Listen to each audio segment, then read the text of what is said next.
దైవ మర్మములు మే 24. యెహోవా కత్తి చేతను ఈటి చేతను రక్షించువాడు కాడు, యుద్ధము యెహోవాదే. 1 సమూయేలు 17:47. అరౌనా కళ్ళమును గూర్చిన కథయే దావీదు యొక్క 4వ నష్టమును తెలుపుచున్నది.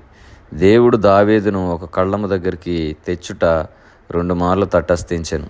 1 దినవృత్తాంతములు 13 మరియు 2 సమూయేలు 24. కళ్ళము గోధుమలను చెత్త నుండి వేరు చేయబట్టుకు గాను త్రొక్కబడు స్థలము తరువాత దాని చెరిగినప్పుడు గాలికి పొట్టంతయు కొట్టుకొని పోవును, ధాన్యము మిగులును.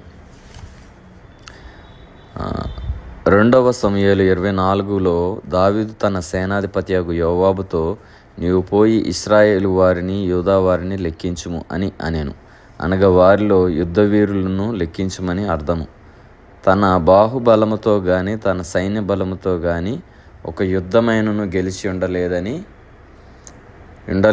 దావీదు బాగుగా నెరుగును. అయినను తన సైన్య బలమును ప్రదర్శించుకొనుటకు గాను దావీదు కోరిన వాడై తన రాజ్యములోని ప్రజలను లెక్కించమని ఆజ్ఞాపించును. తాను గర్వించి ఈ విజయము కొరకై తన సైన్యము పైన ఆధారపడెను.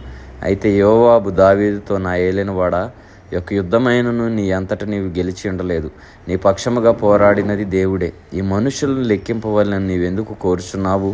జనుల సంఖ్య ఎంత ఉన్నను దేవుడు దాని 100 ఎక్కువ చేయనుగాక. అయినను వారు నిన్ను రక్షింపజాలరు, నీకు సహాయం చేయనది దేవుడే అనను. అయినను దావీదు గర్వించినందున ప్రజలను లెక్కబెట్టి తీరవలయునని ఆజ్ఞయించెను.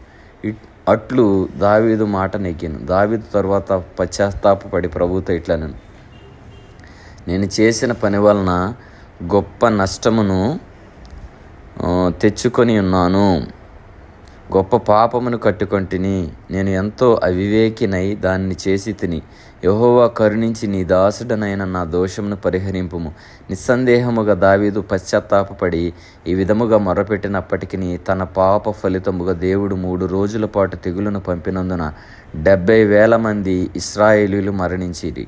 ఎంతో ఘోరమైన నష్టము. అరౌనా యొక్క కళ్ళము దగ్గర చివరకు దేవుడు నాశనము చేయు దూత యొక్క హస్తమును అడ్డగించెను. కాబట్టి మన యొక్క జీవితంలో మనము కూడా ఏ విషయంలో కూడా గర్వించే వారముగా, మన స్వయం కొరకు, స్వార్థం కొరకు, లేకపోతే మన గర్వము మనం సంపాదించిన విషయంలో కానీ, మనం సాధించిన విషయంలో కానీ దేవుడు పక్కన పెట్టి మనం కూడా మనమే సాధించామని అనుకున్నప్పుడు దేవుడు కూడా మనల్ని అప్పగించేవాడుగా ఉంటాడు, నష్టములకు, కష్టములకు, ఇరుకులకు, ఇబ్బందులకు. కాబట్టి మనము కూడా దావీదు జీవితంలో ఏ విధముగా అయితే నష్టపోతూ వచ్చాడో గర్వించి, మనము కూడా అటువంటి గర్వమును విడిచిపెట్టి దేవునికి విధేయులమై ఆయన బలిష్టమైన చేతి క్రింద మనము కూడా తగ్గించుకున్నప్పుడు తగిన సమయమందు దేవుడు మనల్ని హెచ్చించే దేవుడుగా ఉంటారు. అటువంటి జీవితం దేవుడు మనందరికీ దయచేయును గాక. ఆమేన్.